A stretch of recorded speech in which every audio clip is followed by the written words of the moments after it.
পূর্ণ জিজ্ঞাসা, কোরবানি করার সময় কোন দোয়া পড়তে হবে? জি, কোরবানি করার সময় সবাকেই খেয়াল করে দোয়া পড়তে হবে, যে দোয়া রাসূল সাল্লাল্লাহু আলাইহি সাল্লাম পড়েছেন এবং যে পদ্ধতিতে রাসূল সাল্লাল্লাহু আলাইহি সাল্লাম কুরবানি করেছেন সে পদ্ধতিতেই কুরবানি করতে হবে। পদ্ধতি এবং দোয়া স্পষ্টভাবে রয়েছে একাধিক সহিহ হাদিসের মাধ্যমে।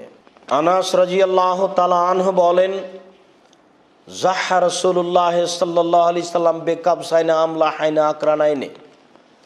রাসূল সাল্লাল্লাহু আলাইহি সাল্লাম দুইটি সিংওয়ালা সাদা কালো ভেড়া কুরবানি করলেন।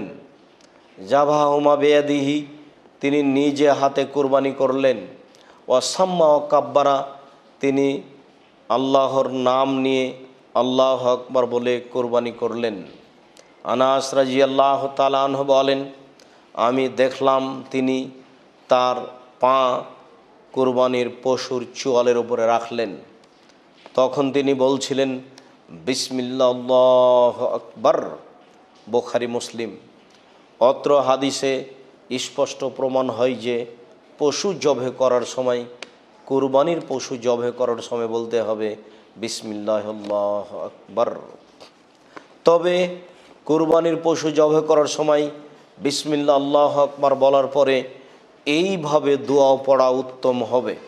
তারপরে তিনি বলবেন আল্লাহুম্মা তাকাব্বাল মিন, নিজের নাম উল্লেখ করে আল্লাহুম্মা তাকাব্বাল মিন্নি ওয়া আহলে বাইতি, হে আল্লাহ তুমি আমার পক্ষ থেকে, আমার পরিবারের পক্ষ থেকে কবুল করো। অন্যথায় সে বলতে পারে নিজের ভাষায় বিসমিল্লাহ আল্লাহু আকবার বলার পূর্বে, আল্লাহ তুমি আমার পক্ষ থেকে আর আমার পরিবারের পক্ষ থেকে কবুল করো।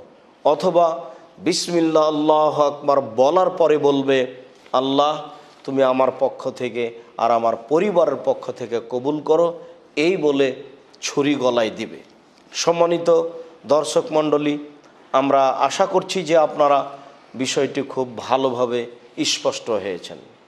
প্রত্যেক ব্যক্তি যখন কুরবানির পশু জবে করবে তখন প্রথমে বলবে বিসমিল্লাহ আল্লাহু আকবার, তারপরে নিজের ভাষায় বলতে পারে আল্লাহ তুমি আমার পক্ষ থেকে আর আমার পরিবারের পক্ষ থেকে এই কুরবানি কবুল করো। এটাই সুন্নাত, যা অত্র সহিহ হাদিস দ্বারা স্পষ্টভাবে প্রমাণ হয়, বোঝা যায়। আশা যে আমরা খুব দিনের মতো বুঝতে পেরেছি। আল্লাহু আ'লাম বিসসাওয়াব।